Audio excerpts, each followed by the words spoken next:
नमस्कार दोस्तों, आदर्श technical classes दोस्तों में आपका हार्दिक स्वागत है। कैसे हो दोस्तों? आशा करता हूँ सभी ठीक होंगे, सभी मस्त होंगे, तैयारी करने में सभी व्यस्त चल रहे होंगे। जी हाँ, और लगातार बैक टू बैक क्लास आ रही है आपके लिए। 2000 टॉप प्रश्नों की दोस्तों ये सीरीज चल रही है और इस सीरीज को बहुत अच्छा आपका प्यार प्रेम मिल रहा है जी। और इसको कंटिन्यू देखते रहिए क्योंकि इसके अंदर दोस्तों आपको 2000 प्रश्न नहीं, इसके अंदर कई हजार प्रश्न दोस्तों मिलेंगे आपको। एक प्रश्न के साथ में कई सारे क्वेश्चन निकलते हैं क्योंकि जब एक प्रश्न का दोस्तों सीधा सीधा पोस्टमार्टम किया जाता है तो उसके अंदर बहुत सारे क्वेश्चन आपको देखने को मिलते हैं। तो दोस्तों यहां पर आज क्लास नंबर 8 होगी। 7 क्लास अपनी बैक टू बैक कंप्लीट हो चुकी है। आइए दोस्तों, और यहां पर आज के पहले प्रश्न की ओर चलते हैं और पहला प्रश्न आपके सामने आ चुका है। यहाँ पे पहला प्रश्न क्या है कि त्रिफेज प्रत्यावर्तित्र का तुल्यकालन यानी सिंक्रोनाइज करने के लिए निम्नलिखित में से किस विधि का दोस्तों उपयोग किया जाता है। सबसे पहले तो हम ये देख लेते हैं कि यहाँ पे दोस्तों सिंक्रोनाइज क्या होता है। तो दोस्तों यहाँ पे हम कहते हैं कि जैसे कि एक मशीन या एक अल्टरनेटर चलता रहता है, इसको कहते हैं हम रनिंग अल्टरनेटर।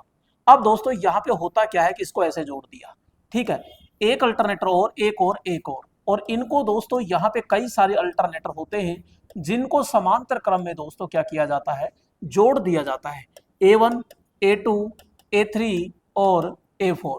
तो यहाँ पे अनेक सारे अल्टरनेटरों को दोस्तों समांतर क्रम में जोड़ने का जो प्रोसेस होता है, मेथड होता है, प्रणाली होती है, उसी को दोस्तों हम क्या कहते हैं, सिंक्रोनाइज कहते हैं, तुल्यकालीकरण कहते हैं या समांतर क्रम कहते हैं या समानांतरकरण के नाम से जाना जाता है।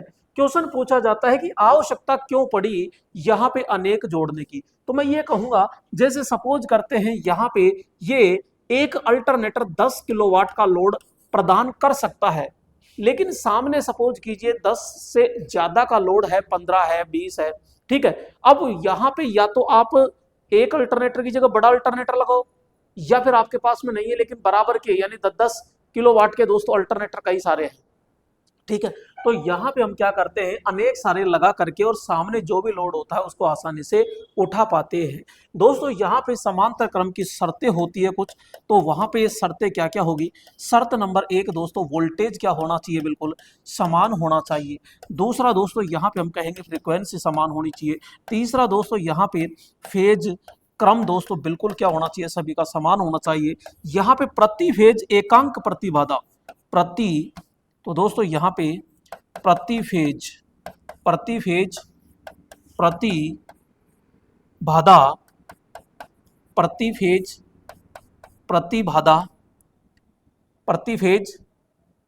प्रतिबाधा प्रति एकांक प्रतिबाधा दोस्तों ये सारी चीजें क्या होनी चाहिए, बिल्कुल सेम होनी चाहिए। अब क्वेश्चन ये पूछ लेता है कि दोस्तों यहाँ पे अगर ये सारी शर्तें समान है, मंजूर है, तो ये बराबर में यहाँ पे संयोजित होकर के दोस्तों क्या कर सकते हैं, ये कार्य कर सकते हैं।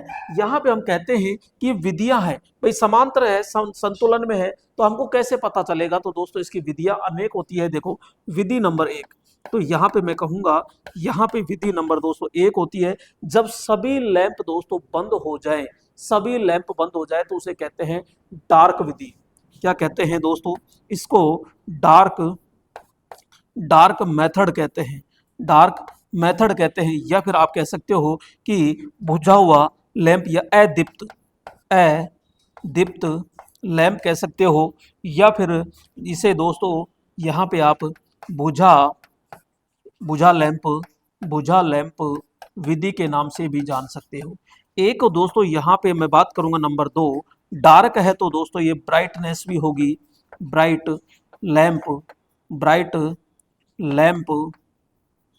लैंप मेथड या प्रकाशित विधि भी कहते हैं दोस्तों। यहाँ पे एक विधि होती है दोस्तों आपकी डार्क व ब्राइट लैंप विधि, और एक होती है दोस्तों नंबर 4 यहाँ पे सिंक्रोनाइज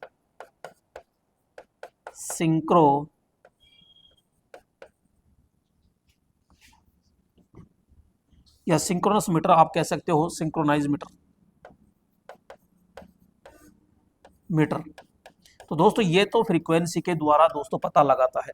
ये 4 विधियां दोस्तों हमारे पास में देखने को मिलती है। अब आपके पास में दोस्तों यहाँ पे कौन सी विधि है, देखो एक डार्क लैंप विधि है, ठीक है, 1 वाट मीटर ये नहीं होती है, तो पावर फैक्टर मापने के लिए है।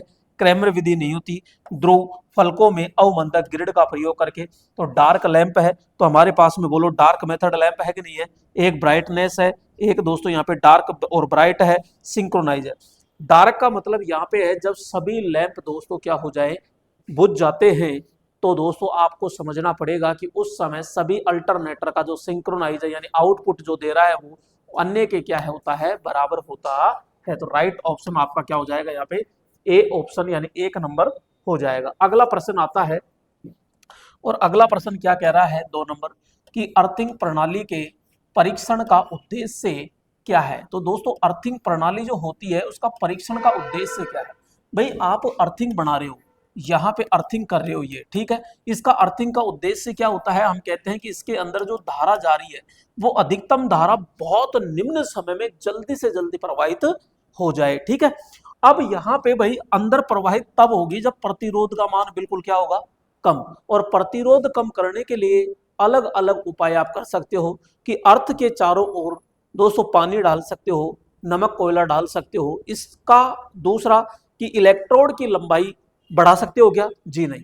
यहाँ पे इलेक्ट्रोड का जो क्षेत्रफल है वो बढ़ा सकते हो, गड्ढे की गहराई दोस्तों आप बढ़ा सकते हो, अनेक सारे जो इलेक्ट्रोड होते हैं उनको समांतर क्रम में जोड़ करके दोस्तों आप क्या कर सकते हो, कम कर सकते हो। तो यहाँ पे यह सुनिश्चित करना कि प्रणाली भूमि के प्रति निम्न प्रतिरोध पथ हो, पथ का मतलब मार्ग हो, तो यानी कम से कम प्रतिरोध होना चाहिए। ये बात तो सही कह रहा है ये, और यही तो कह रहा है परीक्षण का उद्देश्य क्या है, तो पथ होना चाहिए। वोल्टता स्तरों की जांच, वोल्टता का क्या मतलब है, यहाँ तो अर्थिंग से मतलब है।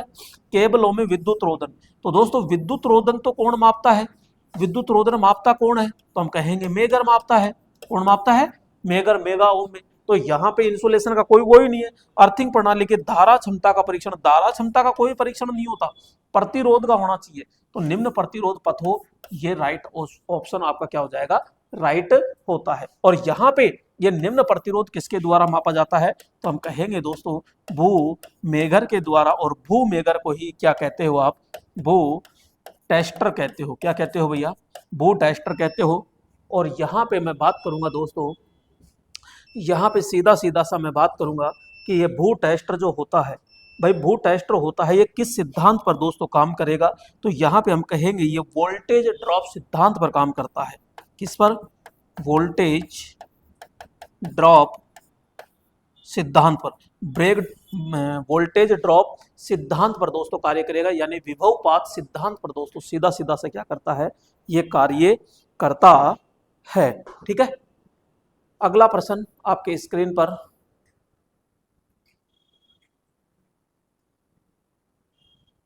जी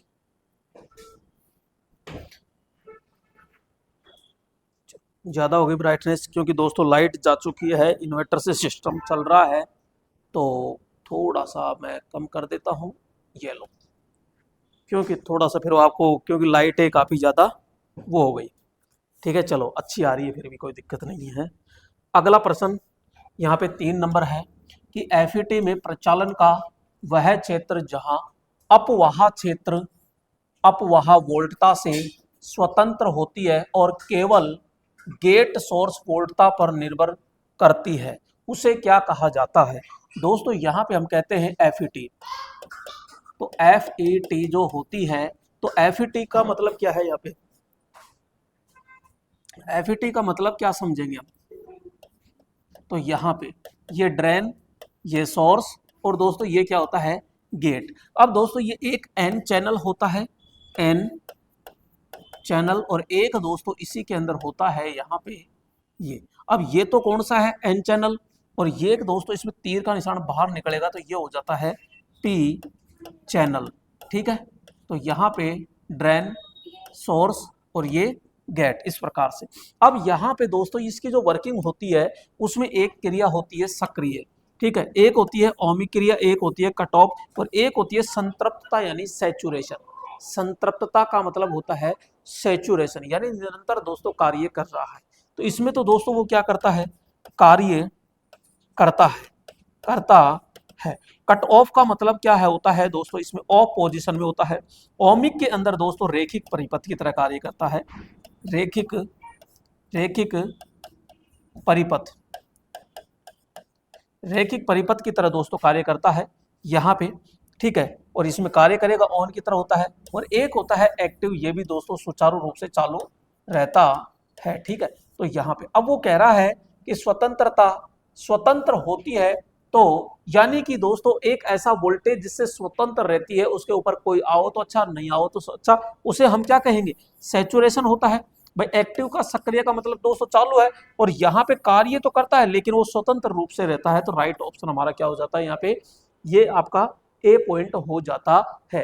दोस्तों एफईटी जो होती है कौन से प्रकार की युक्ति है, मैं कहूंगा वोल्टेज नियंत्रण, वोल्टेज नियंत्रण दोस्तों युक्ति होती है एफईटी। और कितने टर्मिनल होते हैं इसमें, एफईटी यानी फील्ड इफेक्ट ट्रांजिस्टर। तो यहाँ पे दोस्तों आपके 3 टर्मिनल दोस्तों आपको देखने को मिल जाएंगे। नेक्स्ट यहाँ पे नंबर 4 है, किस प्रकार का दोस्तों डीसी मोटर परिवर्तित लोड के अंतर्गत सर्वोत्तम चाल विनियमन द्वारा प्रदान करता है। दोस्तों यहाँ पे मैं बात कर रहा हूँ डीसी मोटर की। अब दोस्तों जो डीसी मोटर होती है वो क्या है, तो यहाँ पे कहते हैं स्पीड रेगुलेशन। भाई चाल नियमन को हम क्या कहते हैं, यहाँ पे स्पीड रेगुलेशन। अब स्पीड रेगुलेशन का मतलब क्या होता है, यानी कि हमारी कोई भी दोस्तों यहाँ पे मोटर होती है, ठीक है, ये मोटर है, और इस मोटर को दोस्तों आप सप्लाई दे रहे हो तो इसकी गति घूमेगी। अब यहाँ पे होता है, एक तो जब आप बहुत कम लोड दो उस समय ये घूम रही है, और एक बहुत ज्यादा लोड दे देते हो तब। तो यहाँ पे अपन कहते हैं शून्य लोड अवस्था से पूर्ण लोड अवस्था तक, पूर्ण लोड अवस्था तक जो गति के अंदर जो परिवर्तन आता है, उस परिवर्तन को दोस्तों हम क्या कहते हैं, उस परिवर्तन को क्या कहेंगे, वोल्टेज सॉरी स्पीड रेगुलेशन कहते हैं। यानी कि हम कहेंगे शून्य शून्य लोड, शून्य लोड से दोस्तों फुल लोड अवस्था तक, तो ठीक है, शून्य लोड से फुल लोड अवस्था तक होता है। तो दोस्तों यहाँ पे, अब यहाँ पे हमारे पास में कितनी है, तो हम कहेंगे देखो यहाँ पे एक होती है दोस्तों श्रेणी, एक होती है यहाँ पे हम कहेंगे संट, और एक होती है दोस्तों यहाँ पे कंपाउंड मोटर, ठीक है। अब यहाँ पे इसकी जो गति होती है वो तो दोस्तों लोड के बिल्कुल क्या होती है, विलोम अनुपाती होती है। ये तो लोड अगर शून्य है तो इसकी गति तो क्या हो जाती है, अनंत। इसलिए वोल्टेज ये सॉरी स्पीड जो रेगुलेशन है, स्पीड रेगुलेशन है वो दोस्तों इसका सबसे अधिक, और सबसे अधिक का मतलब होता है सबसे खराब। तो सबसे खराब तो दोस्तों किसका है, श्रेणी का। लेकिन दोस्तों यहाँ पे हम बात करेंगे संट।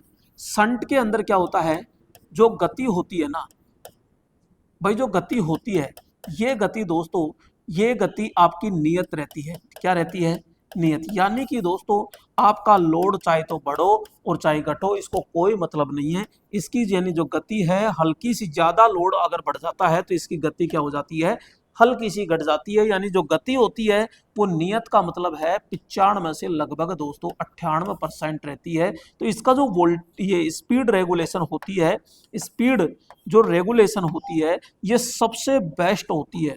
तो सबसे निम्न यानी कि सबसे बेस्ट होती है। तो यहाँ पे हम कहेंगे डीसी मोटर जो होती है, डीसी शंट मोटर, इसका दोस्तों स्पीड रेगुलेशन होता है वो सबसे बेस्ट होता है, क्योंकि इसमें लगभग 95 से 98% दोस्तों जो गति होती है वो लोड परिवर्तन पर क्या रहती है, बिल्कुल नियत रहती है। ठीक है भाई जी। ब्राइटनेस थोड़ी सी कम की जाए है, चलो तो और कम कर देते हैं, थोड़ी सी ज्यादा ही हो रही है, तो ये लो, है ना, ठीक है। अब सही है, अब बिल्कुल पेटेंट है, कोई दिक्कत नहीं है। यहां पे नंबर 5 भूदोष। पास का मतलब क्या है, लूप, तो यहाँ पे भूदोष प्रतिबाधा की माप का मात्रक मात्रक क्या होता है। तो दोस्तों यहाँ पे भूदोष यानी कि भूदोष का मतलब हो गया leakage, leakage circuit, leakage circuit दोष यानी प्रतिबाधा की माप को मापा जाता है। तो दोस्तों प्रतिबाधा की जो माप होती है किस में आती है, वो सीधा सीधा हम कह देंगे दोस्तों ओम में आती है। किस में आती है, ओम में। वोल्ट किस में आती है, तो वोल्टेज का होता है। फेराड होता है जो धारिता होता है, धारिता, ठीक है। एम्पियर ये किसका है, ये धारा का होता है। तो इसमें तो कोई दिक्कत नहीं है, सीधा सीधा आपका किस में आ जाएगा, ये इसमें आ जाता है ओम में।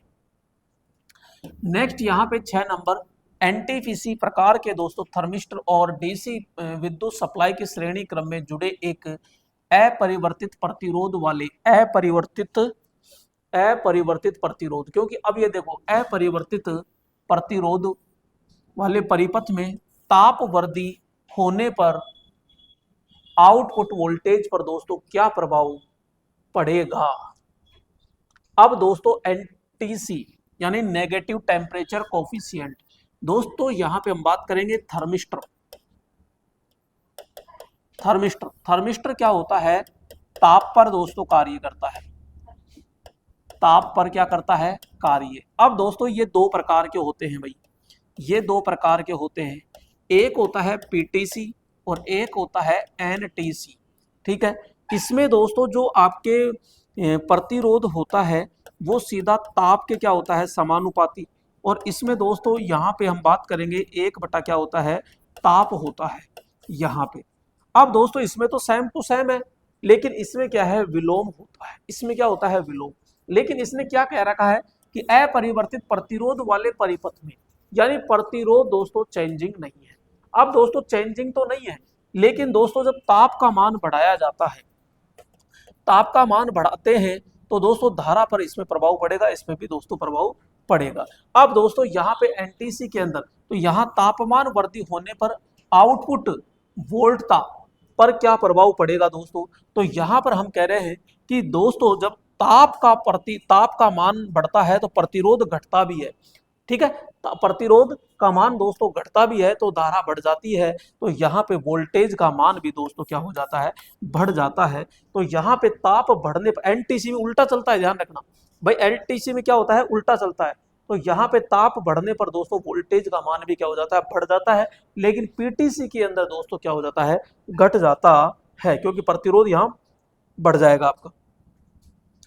नेक्स्ट 7 नंबर प्रश्न आता है, यदि एकाधिक भू संपर्क इलेक्ट्रोड का दोस्तों समांतर क्रम में उपयोग किया जाता है तो इलेक्ट्रोड प्रतिरोध कैसे मापा जाता है। तो मेरे प्यारे दोस्तों यहाँ पे अगर आप समांतर क्रम में जोड़ रहे हो, समांतर क्रम में जोड़ने पर दोस्तों यहाँ पे प्रतिरोध का मान क्या हो जाता है, कम हो जाता है। तो इलेक्ट्रोड प्रतिरोध को दोस्तों अलग अलग मापे और फिर इसे जोड़े, इलेक्ट्रोड प्रतिरोध को अलग अलग मापे और फिर मानों का औसत निकाले। समांतर इलेक्ट्रोड के प्रतिरोधों को मापने के लिए दोस्तों क्लैंप मीटर की आवश्यकता होती है और समांतर क्रम में संयुक्त इलेक्ट्रोडों के कुल प्रतिरोध को मापे। तो सीधा सा है दोस्तों, यहाँ पे भाई इनको कैसे मापोगे, भाई यहाँ पे ये समांतर क्रम में ही तो है, ये सारे के सारे क्या है, समांतर क्रम में। तो समांतर क्रम में संयुक्त इलेक्ट्रोड एक साथ, तो उनका कुल प्रतिरोध आपको निकालना है। तो निकालने के लिए क्या फॉर्मूला होता है, यही तो है आपका। तो आराम से यहाँ से आप निकाल सकते हो, जितने भी इलेक्ट्रोड है तो उसके आधार से दोस्तों ये निकाल सकते हो। तो वेरी मोस्ट आपका क्या हो जाएगा, यहाँ पे 4 नंबर ऑप्शन होता है। दोस्तों इस अर्थिंग से रिलेटेड लोको पायलट में कई सारे क्वेश्चन पूछे गए हैं, तो इस चैप्टरों को थोड़ा सा अच्छे से पढ़ लिया करो दोस्तों। नेक्स्ट है 8 नंबर, प्रत्यावर्तित्र के प्रति फेज ईएमएफ का मान आरएमएस मान खालिस्तान द्वारा दर्शाया गया है। दिया गया है कि फाई प्रति ध्रुव क्या है, अभिवाह। अभिवाह का मतलब क्या होता है दोस्तों, फ्लक्स। क्या होता है, फ्लक्स होता है। जबकि दोस्तों एफ बराबर प्रति ईएमएफ की दोस्तों क्या होती है, आवृत्ति। टी बराबर दोस्तों यहाँ पे प्रति फेज कुंडलियों या फेरों की संख्या होती है, टी बराबर फेरों की संख्या ना, लपेटों की संख्या। और जेड यानी प्रत्यावर्तित्र में श्रेणी या फेज में चालक या कुंडली पक्षों की संख्या होती है। भाई यहाँ पे देखो ध्यान से दोस्तों, एक तो जेड बराबर क्या होता है यहाँ पे, टू टी। क्योंकि जेड क्या है, यहाँ पे जेड तो दोस्तों एक क्या है, यहाँ पे कुंडली पक्षों की दोस्तों क्या होती है, संख्या। तो जेड बराबर क्या होता है दोस्तों, 2t होता है। यहाँ पे हम कहते हैं कि ईएमएफ जो होता है, ईएमएफ जो होता है दोस्तों आपका एक यानी 2.22 यानी 2.22 फाइव एफ, और मेरे प्यारे दोस्तों यहाँ पे क्या आ जाएगा, जेड। और एक दोस्तों यहाँ पे होता है आपका ई बराबर 4.244 एफ फाइव, और यहाँ पे दोस्तों ये टी, क्योंकि दोस्तों यहाँ पे जेड के स्थान पर हम क्या रखेंगे, टू टी रखेंगे। तो दोस्तों 2 से इंटू हो जाएगा यहाँ पे। अब ये तो कब लगेगा, जब चालकों की संख्या दे रखी हो, चालकों की संख्या पर, और ये दोस्तों टर्नों की संख्या पर, टर्नों की संख्या पर, ठीक है। तो ये दोनों ही दोस्तों फॉर्मूले बेस्ट है। अब दोस्तों इसमें एक और लगा दे दिया जाता है, केडी और केपी। यानी केडी का मतलब होता है डिस्ट्रीब्यूशन फैक्टर, और केपी का मतलब होता है यहाँ पे पिच फैक्टर होता है। क्या होता है, पिच फैक्टर। अब दोस्तों पहली बात तो इनका मान एक ही होता है, कई बार देता है कई बार नहीं देता है। तो यहाँ पे अगर संपूर्ण फॉर्मूला लिखे तो यहाँ पे 4.44 फाइव एफ टी, और यहाँ पे मैं कहूँगा के डी और के पी। ये दोस्तों पूरा का पूरा क्या होता है, फॉर्मूला होता है, जो कि यहाँ पे किस में मापा जाता है, ये वोल्ट के अंदर मापा जाता है। और दोस्तों यहाँ पे जो अल्टरनेटर होता है, अल्टरनेटर की रेटिंग बोलो किस में हो जाती है, केवीए के अंदर होती है। यहाँ से क्वेश्चन कई सारे बनते हैं। अगर दोस्तों आपको औसत मान निकालना है इसका, औसत मान दोस्तों अगर निकालना है तो यहाँ पे दो इंटू यहाँ पे फाइव एफ और जेड। तो यहाँ पे ये आप मान ज्ञात कर सकते हो, यहाँ पे ये ओनली हो, ठीक है। और जब हम फॉर्म फैक्टर से इसको इंटू करते हैं दोस्तों तो 1.11 होता है, तो 1.11 से इसको इंटू करोगे तो 2.22 हो जाता है। तो राइट ऑप्शन। अब देखो यहाँ पे आपके पास में कौन सा मैच खा रहा है, 4.44 five F T, 4.45 F T पहला ही मैच खा रहा है, और यहाँ पे दूसरा 5 एफ टी। अब ये तो जेड वाला है, जेड वाले में तो 2 है, 2 वाला है नहीं, तो राइट ऑप्शन हमारे पास में क्या हो जाएगा, 1 नंबर होता है। नेक्स्ट है दोस्तों यहाँ पे ट्रांसफॉर्मर के लिए वोल्टा विनियमन यानी वोल्टेज रेगुलेशन प्रतिशत में खालिस्तान द्वारा व्यक्त किया जाता है। तो दोस्तों वोल्टेज रेगुलेशन क्या होता है, तो वोल्टेज रेगुलेशन वही चीज है दोस्तों, यहाँ पे इस प्रकार से दोस्तों ट्रांसफार्मर होता है, यहाँ पे हम सप्लाई देते हैं और यहाँ पे क्या लगाया जाता है, लोड। जब लोड होता है तो दोस्तों एक तो होती है शून्य और एक होता है दोस्तों यहाँ पे फुल। इस दोनों कंडीशन में जो वोल्टेज मान होता है, इस भाई शून्य लोड देने पर कितना वोल्टेज मिल रहा है और फुल लोड देने पर कितना वोल्टेज मिल रहा है, और दोनों ही यानी शून्य लोड से फुल लोड के बीच में जो वोल्टेज का उतार चढ़ाव होता है, उस उतार चढ़ाव को ही हम वोल्टेज नियमन या वोल्टेज रेगुलेशन के नाम से जाना जाता है। तो दोस्तों यहाँ पे वोल्टेज जो रेगुलेशन होता है वो VNL माइनस VFL अपॉन में दोस्तों VFL इंटू में क्या हो जाता है दोस्तों, 100 हो जाता है। एक यहाँ पे आप कह सकते हो V0 माइनस V, या तो इस तरह ये कह सकते हो V इंटू में 100, या फिर दोस्तों आप कह सकते हो E माइनस V अपॉन में दोस्तों V इंटू 100। ये दोस्तों तीनों ही दोस्तों क्या है आपके सही है।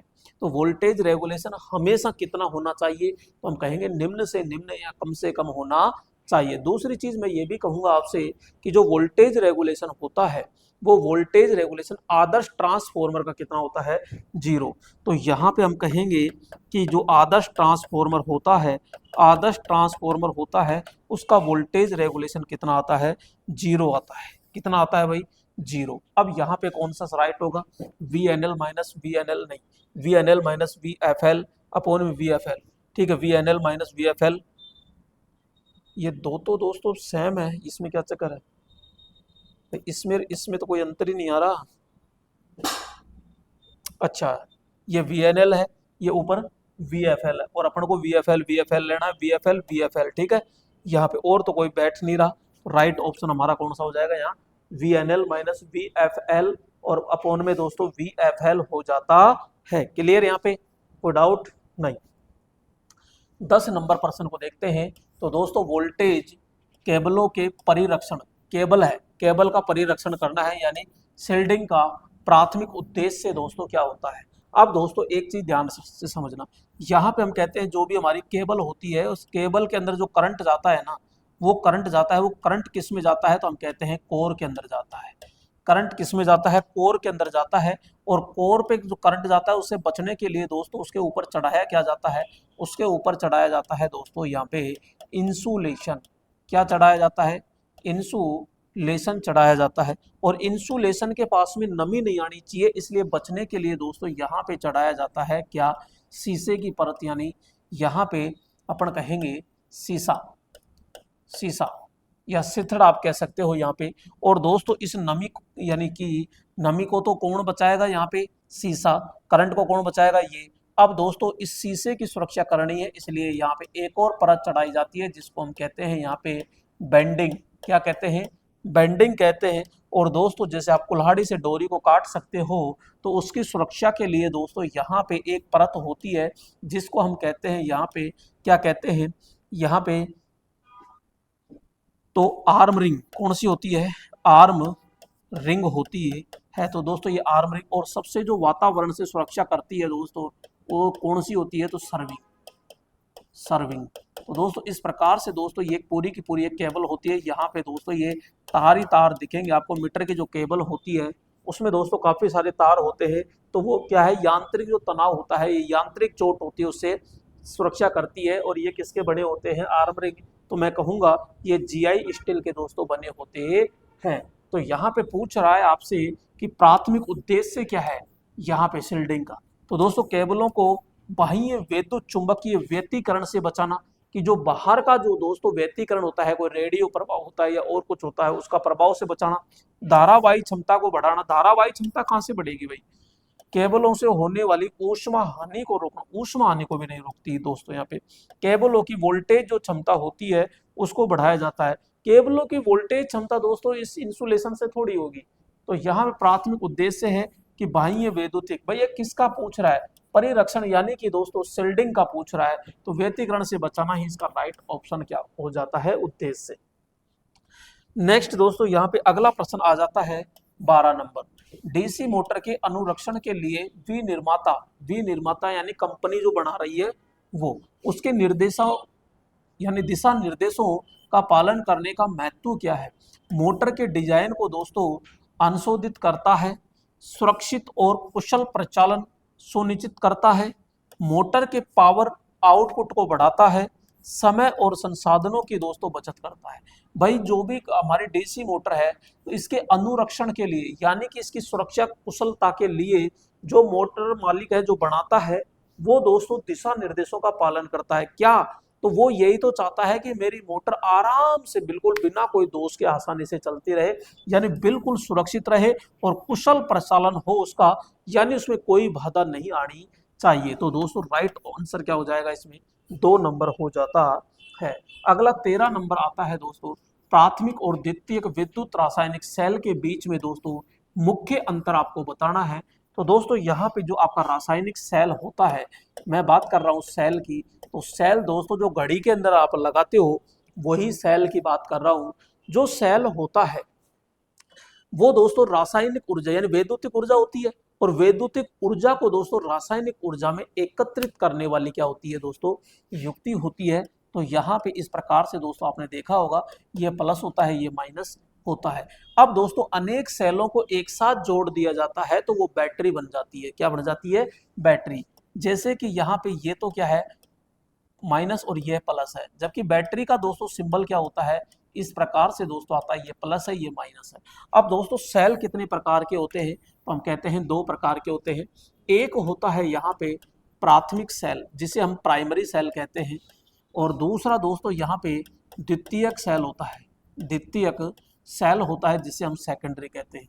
दोस्तों प्राइमरी सेल होता है ये नॉन रिचार्जेबल होता है, यानी इसकी जो अभिक्रिया है वो अणु उत्क्रमणीय अभिक्रियाएं होती है, जबकि दोस्तों जो आपका सेकेंडरी सेल होता है इसकी जो क्रिया होती है वो उत्क्रमणीय होती है, यानी कि रिचार्जेबल होता है। तो यहाँ पे हम कहते हैं ये दोस्तों आवेशन नहीं होता, यानी कि निरावेशित, यानी कि दोबारा चार्ज नहीं होता, दोबारा चार्ज चार्ज नहीं होता।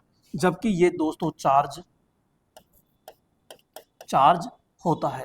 ये दोस्तों केवल एक बार उपयोग होता है, एक बार क्या होता है, यूज होता है। और दोस्तों ये क्या होता है, बार बार दोस्तों क्या होता है, उपयोग होता है। इसका दोस्तों मैं वजन की बात करूं, वजन, तो वजन दोस्तों इसका क्या होता है, निम्न, इसका दोस्तों होता है ज्यादा। मैं बात करूं दोस्तों यहाँ पे कीमत की, कीमत, तो ये कीमत में दोस्तों कम होता है, ये ज्यादा होता है। मैं दोस्तों बात करूं लाइफ की, यानी लाइफ का मतलब होता है इसका जीवन काल, जीवन काल, तो दोस्तों जीवन काल जो होता है इसका कम होता है, इसका दोस्तों क्या होता है, ज्यादा। यहाँ पे मैं बात करूँ दोस्तों धारा क्षमता की, तो धारा क्षमता इसकी कम होती है, इसकी दोस्तों ज्यादा होती है। मैं बात करूँ दोस्तों प्रतिरोध, प्रतिरोध इसका ज्यादा होता है, इसका दोस्तों क्या होता है, कम। मैं बात करूँ दोस्तों इसकी दक्षता की, तो दक्षता इसकी क्या होती है, कम, इसकी दोस्तों क्या होती है, ज्यादा दक्षता आपको देखने को मिलती है। क्लियर, तो ये सारी चीजें हैं।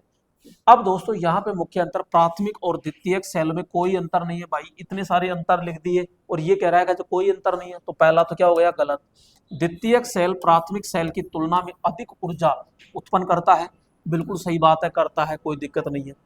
प्राथमिक सेल को पुनः आवेशित किया जा सकता है। अरे पागल है क्या भाई तू, प्राथमिक सेल दोबारा चार्ज कैसे होगा, घड़ी में लगाया, खराब हो गया, फेंक दिया। मोबाइल की तरह थोड़ी है कि बार बार उसको चार्ज लगाया। नेक्स्ट कह रहा है प्राथमिक सेल को दोस्तों पुनः आवेशित नहीं किया जा सकता, बिल्कुल सही बात है। जबकि दोस्तों द्वितीयक सेल को पुनः आवेशित, यानी द्वितीयक सेल का मतलब आपके मोबाइल फोन है, तो उसको बार बार आप क्या लगा सकते हो, चार्ज लगा सकते हो। तो यहाँ पे दोस्तों ये भी सही है और ये भी सही है, लेकिन इस भाई साहब ने क्या कह दिया, मुख्य, तो मुख्य तो यही है ना कि इसको पुनः आवेशित नहीं किया जा सकता और इसे बार बार किया जा सकता है। तो वेरी वेरी मोस्ट क्या हो जाएगा, यहाँ पे 4 नंबर होता है।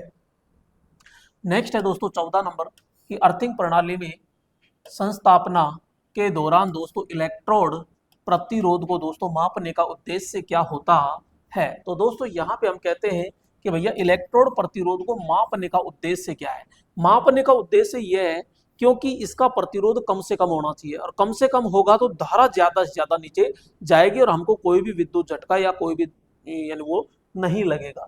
तो अर्थिंग प्रणाली में दोस्तों क्षेत्र धारा 6 का मतलब होता है लीकेज, क्या होता है, लीकेज के लिए दोस्तों निम्न प्रतिबाधा सुनिश्चित करना, बिल्कुल सही बात है भाई। लीकेज धारा के लिए दोस्तों निम्न प्रतिरोध बिल्कुल होना चाहिए। प्रणाली को दोस्तों विद्युत रोधन प्रतिरोध मापना चाहिए, नहीं। विद्युत उपकरणों को सूचित ग्राउंडिंग सुनिश्चित करना चाहिए, उपकरणों की उचित ग्राउंडिंग, उचित ग्राउंडिंग का ये थोड़ी आएगा। तो यहाँ पे प्रणाली की दोस्तों विद्युत लोड क्षमता निर्धारित करता है। वेरी मोस्ट आपका क्या हो जाएगा, यहाँ पे पहला हो जाएगा दोस्तों। नेक्स्ट यहाँ पे 15 नंबर की बात करते हैं। एक 3 फेज परिपथ में दोस्तों 100 ओम प्रतिबाधा के संतुलन डेल्टा संयोजित लोड से जुड़ा है। यदि प्रत्येक फेज में दोस्तों 5 एम्पियर है तो प्रत्येक लोड पर दोस्तों वोल्टेज कितना होगा। तो इसमें दोस्तों वोल्टेज पूछ रहा है, तो V बराबर बोलो क्या होता है, IR होता है। क्या I का मतलब क्या है, 5 एम्पियर, और इंटू में R क्या है आपका 100। तो दोस्तों 100 इंटू 5 कितना हो जाएगा, सीधा सीधा 500 वोल्ट हो जाएगा। कितना हो जाएगा, 500 वोल्ट हो जाता है, और यही आपका आंसर है। तो बोलो 500 वोल्ट है कि नहीं ऑप्शन।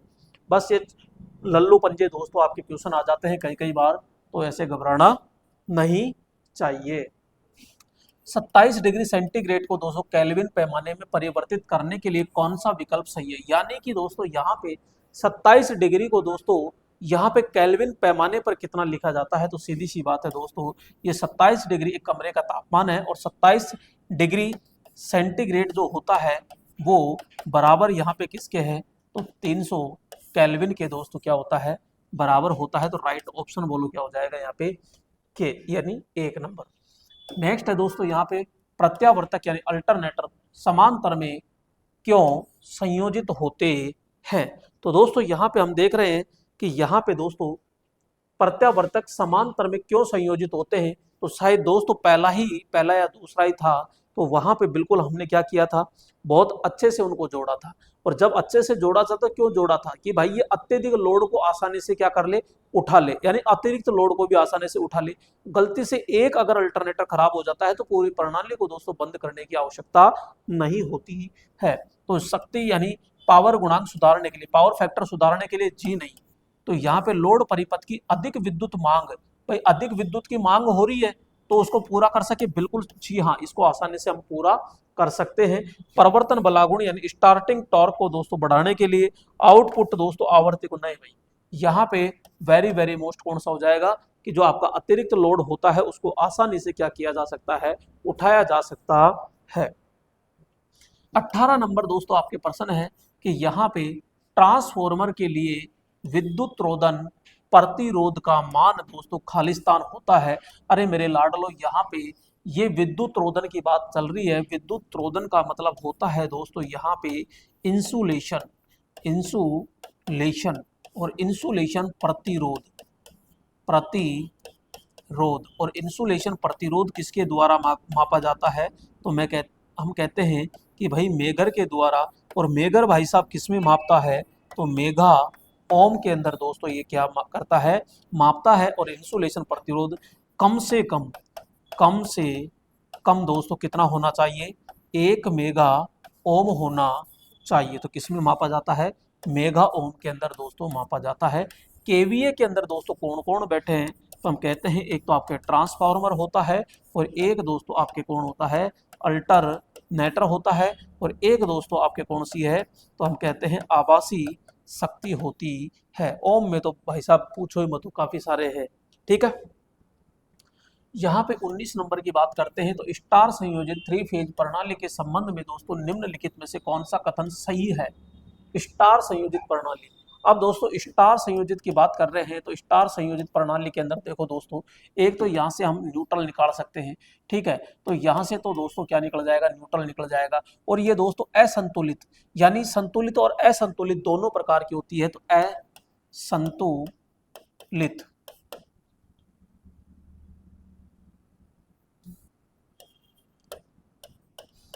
असंतुलित लोड को आसानी से दोस्तों ये उठा सकती है। अब दोस्तों यहाँ पे हम कहते हैं, देखो ध्यान से, स्टार संयोजित 3 फेज प्रणाली में 2 न्यूट्रल तार होते हैं। गलत बात, एक ही तो होता है न्यूट्रल तार, ये एक ही तो होता है। ये तो आपके फेज के हो गए और ये न्यूट्रल तार अकेला ही तो है। और इसको अभी हम क्या कर देते हैं? ग्राउंड कर दिया जाता है। यहाँ पे संतुलित आदर्श लोड की स्थिति में न्यूट्रल तार के अंदर कोई धारा वहन नहीं होती। बिल्कुल सही बात है। जब ये आदर्श के लिए कह रहा है, वैसे तो नॉर्मल तो जाएगी भाई, नॉर्मल में तो जाएगी, लेकिन वो कह रहा है आदर्श। तो दोस्तों यहाँ आदर्श के अंदर दोस्तों हम क्या कहेंगे? सीधा सीधा आदर्श के अंदर दोस्तों कोई भी न्यूट्रल तार के अंदर धारा प्रवाहित नहीं होगी। न्यूट्रल तार में फेज धारा की तुलना में दोस्तों वोल्टेज उच्चतर होता है? नहीं होता। न्यूट्रल तार का दोस्तों उपयोग केवल ग्राउंडिंग उद्देश्य के लिए किया जाता है। न्यूट्रल तार का उपयोग दोस्तों केवल ग्राउंडिंग उद्देश्य के लिए किया जाता है। भाई ये बात भी तो सही है भाई। न्यूट्रल, एक मिनट, इसने एक शब्द ये दे दिया केवल। भाई न्यूट्रल तार का उपयोग ग्राउंडिंग उद्देश्य के लिए, नहीं केवल थोड़ी है भाई। इसको हम ये तो कह रहे हैं कि हम ग्राउंड करते हैं, लेकिन भाई इसको लोड के लिए भी तो आगे दिया जाता है, तो फेज के लिए भी तो काम होता है। इसलिए राइट ऑप्शन हमारा ये आ ही जाएगा। नेक्स्ट है 20 नंबर, अब्रक्त कैपेसिटर। दोस्तों माइका कैपेसिटर के 2 प्रकार के दोस्तों क्या 2 प्रकार कौन से होते हैं? तो दोस्तों यहाँ पे हम कहते हैं कि ये दोस्तों इस प्रकार से है। तो माइका दोस्तों इसके बीच में भर दी जाती है। और दोस्तों यहाँ पे हम कहते हैं ये माइका है, ये माइका दोस्तों अब्रक वर्दी। ये दोस्तों आकार में दोस्तों, एक तो आकार जो होता है इसका वो क्या होता है? बिल्कुल छोटा होता है। आकार क्या होता है इसका? छोटा होता है। और दोस्तों मैं प्रकार की अगर बात करूं तो इसके 1 नहीं 2 नहीं, इसके 3 प्रकार होते हैं। कौन कौन से होते हैं? एक तो होता है दोस्तों यहाँ पे स्केकड़, स्केकड़। एक होता है दोस्तों यहाँ पे सिल्वर, और एक होता है इसका बटन। तो ये 3 प्रकार के दोस्तों इसके क्या होते हैं? प्रकार होते हैं। स्केकड़, स्केकड़, सिल्वर और बटन। तो विद्युत अपकटनी और कागज नहीं भैया, ये नहीं होता। सेरामिक, सेरामिक और फिल्म ये भी नहीं होता। स्केकड़ फाइल हो गई। और चांदी, चांदी को ही तो क्या कहते हैं? सिल्वर कहते हैं। तो राइट हो गया। अब इसने तो 2 पूछा है, लेकिन हमने तो 3 का जवाब दे दिया है, परिवर्तित और स्थिर नहीं। नेक्स्ट आगे चलते हैं दोस्तों 21 नंबर, ट्रांसफॉर्मर तेल खालिस्तान में पैरा वैद्युतिक सामर्थ्य और श्यानता होनी चाहिए। दोस्तों यहाँ पे हम बात कर लेते हैं ट्रांसफॉर्मर ऑयल। ठीक है, ट्रांसफॉर्मर जो ऑयल होता है ये दोस्तों ध्यान रखना, एक तो विद्युत, विद्युत का क्या होता है दोस्तों, अचालक, अचालक होता है, अचालक होता है। और अचालक भी दोस्तों इसकी जो पैरावैद्युतिक क्षमता है वो क्या होती है, उच्च होती है। और उच्च भी कितनी होती है, तो हम सीधा कहते हैं भैया इसकी जो होती है वो लगभग 40 से 50 केवी प्रति एमएम होती है। नेक्स्ट हम कहते हैं दोस्तों यहाँ पे इसकी जो शांता होती है, शांता दोस्तों होती है वो बिल्कुल क्या होती है दोस्तों, इसकी निम्न होनी चाहिए, उच्च नहीं। उच्च में तो दोस्तों गाढ़ा हो जाएगा। और तेल बिल्कुल कैसा होना चाहिए, पतला होना चाहिए। दोस्तों यहाँ पे हम कहेंगे विशिष्ट, यहाँ पे दोस्तों विशिष्ट प्रतिरोध होता है वो 109 ओम मीटर होता है। दोस्तों यहाँ पे अम्लीयता, और अम्लीयता दोस्तों कितनी होती है, यहाँ 1.05 मिलीग्राम होती है, सॉरी 109.05 मिलीग्राम होती है दोस्तों यहाँ पे। नेक्स्ट हम बात करते हैं दोस्तों यहाँ पे इसके अंदर कि जो आपंग होता है, आपंग कह दीजिए या दोस्तों स्लेज कह दीजिए, तो 1.2% दोस्तों ये होता है। इसके अंदर दोस्तों ये नमी बिल्कुल भी नहीं होती है। और इसका दोस्तों तेल का आपसे क्या पूछे कार्य, तो दोस्तों कार्य नंबर 1 तो होता है इसका सबसे पहले तो कूलिंग करना। दूसरा कार्य दोस्तों होता है कि जो वाइंडिंग होती है उसको इंसुलेशन प्रदान करना, यानी कि यहाँ पे इंसुलेशन का भी दोस्तों कार्य करता है। और तीसरा दोस्तों ये स्पार्किंग होती है, उस स्पार्किंग को बुझाना होता है। तो यहाँ पे स्पार्किंग, तो स्पार्किंग को बुझाना दोस्तों होता है। तो यहाँ पे दोस्तों 3 कार्य होता है, कूलिंग काम करना, इंसुलेशन का करना और स्पार्किंग को खत्म करना होता है। अब ये क्या कह रहा है कि तेल में पैरावैद्युतिक सामर्थ्य, तो तेल में पैरावैद्युतिक सामर्थ्य क्या है, हमने ऊपर लिख दिया उच्च होती है। इनमें दोस्तों उच्च ये रहा, उच्च ये रहा। फिर आगे कह रहा है शांता, तो शांता दोस्तों हमने निम्न लिख दी, ये निम्न ये उच्च है, तो ये हमारा दोनों राइट ऑप्शन हो गया। ये बस इस तरीके से निकालना है, लेकिन आपको काफी सारी चीजें याद रखनी पड़ेगी। नेक्स्ट कह रहा है ये 22 नंबर, पाइप भू संपर्कन में भू संपर्क चालक को दोस्तों पाइप से जोड़ने के लिए किसका प्रयोग किया जाता है। दोस्तों यहाँ पे अगर पाइप विधि की बात कर रहे हैं तो सबसे पहले तो हम बोलो क्या खोदेंगे, यहाँ पे बोलो एक गड्ढा खोदेंगे। गड्ढे का दोस्तों यहाँ पे मैं अगर बात करूं 30 इंटू 30 सेंटीमीटर के अंदर आता है दोस्तों। ये लंबाई इंटू चौड़ाई होती है। और इसकी जो गहराई होती है वो 2.5 मीटर से दोस्तों 4 मीटर इसकी दोस्तों क्या होती है, गहराई होती है। इसके अंदर दोस्तों पाइप डाला जाता है। और जो पाइप होता है ना वो इस प्रकार से होता है दोस्तों, पाइप की जो लंबाई होती है वो दोस्तों इसकी लंबाई 2 मीटर, जी हाँ 2 मीटर से कम नहीं होनी चाहिए। इसका दोस्तों जो व्यास होता है वो 38 mm होता है। और इसके चारों ओर दोस्तों क्या काटे जाते हैं, होल काटे जाते हैं, ताकि इसमें चारों ओर से नमक कोयला पानी अंदर जा सके। तो दोस्तों यहाँ पे ये 12 mm का होल होता है। और दोस्तों यहाँ पे पानी डालने के लिए दोस्तों यहाँ पे एक 19.5 mm का दोस्तों क्या होता है, GI पाइप होता है। अब क्वेश्चन ये पूछा जाता है कि ये जो वायर जोड़ रहे हो, ये वायर इससे किस प्रकार से जोड़ते हो। तो दोस्तों यहाँ पे नियम के अनुसार तो दोस्तों नट और बोल्ट के द्वारा दोस्तों जोड़ा जाता है, लेकिन मजबूती के लिए दोस्तों वेल्डिंग कराई जाती है। ठीक है, तो टैप के द्वारा, वेल्डिंग के द्वारा, बोल्ट और नट के द्वारा, तो राइट ऑप्शन तो हमारा बोल्ट और नट हो जाएगा। लेकिन घर में अगर आपको यूज लेना है, कहीं पे भी आपको यूज लेना है, तो आप वेल्डिंग करा सकते हो, क्योंकि नट बोल्ट पे दोस्तों जंग लगने का क्या रहता है, खतरा रहता है। नेक्स्ट दोस्तों यहाँ पे हम बात कर रहे हैं 23 नंबर प्रश्न की। और 23 नंबर प्रश्न क्या कह रहा है कि भूक्षरण, भूक्षरण का मतलब भू लीकेज धारा का कारण होने वाले विद्युत आघात, विद्युत आघात का मतलब विद्युत झटका और आग लगने या फायर से बचने के लिए दोस्तों किस उपकरण का प्रयोग किया जाता है। यहाँ पे ECB का, ELCB, MCCB और MCB। तो दोस्तों MCB तो अपने सब के घरों में लगा होता है। कभी ये विद्युत झटके को बचाती है, जी नहीं। इसका काम है केवल शॉर्ट सर्किट, क्या शॉर्ट सर्किट, या फिर दोस्तों आप कह सकते हो ओवरलोड। ठीक है, ये आपके घरों में लगती नहीं लगती, ये कहाँ लगती है दोस्तों, ये सब स्टेशन पर लगती है। ठीक है, ELCB और इसी का शुद्ध रूप है RCCB।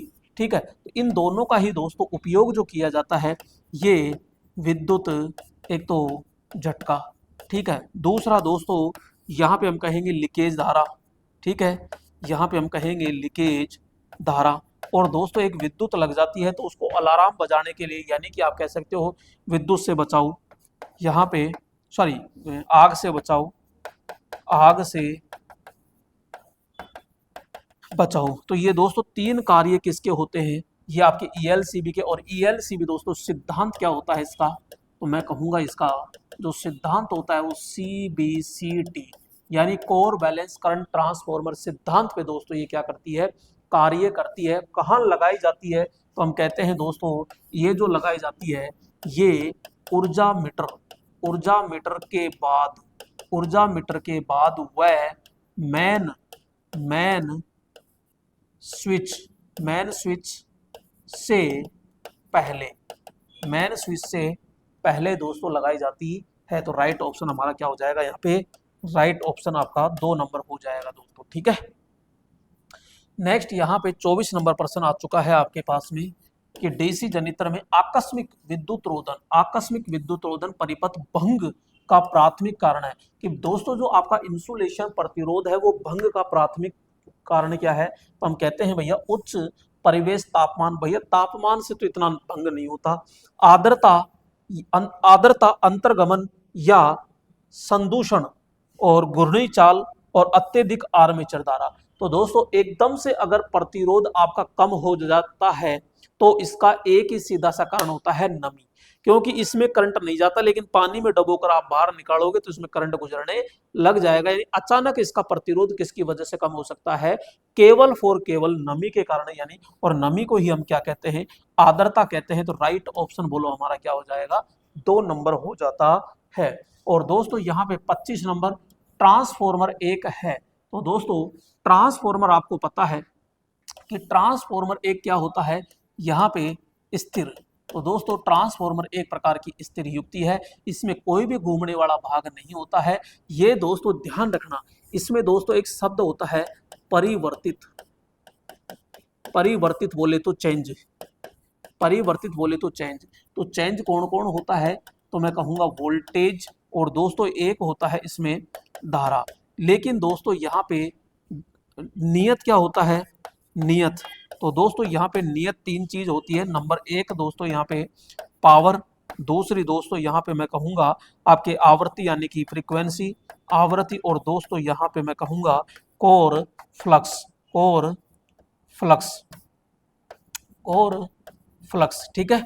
ये 3 चीजें दोस्तों आपके पास में देखने को मिल जाती है।